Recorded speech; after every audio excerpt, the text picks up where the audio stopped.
Hi, everyone. Are you experiencing stress and panic right now?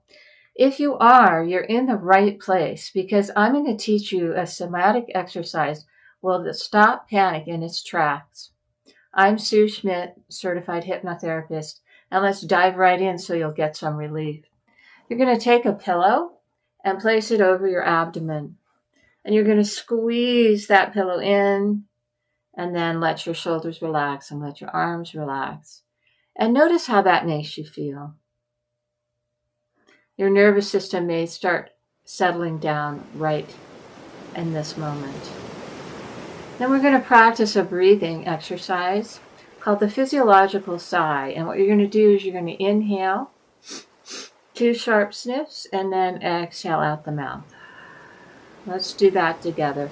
2 sharp sniffs and exhale out the mouth. Do this a couple more times.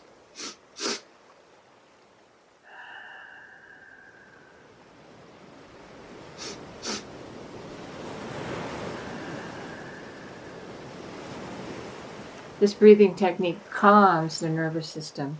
I feel more calm already.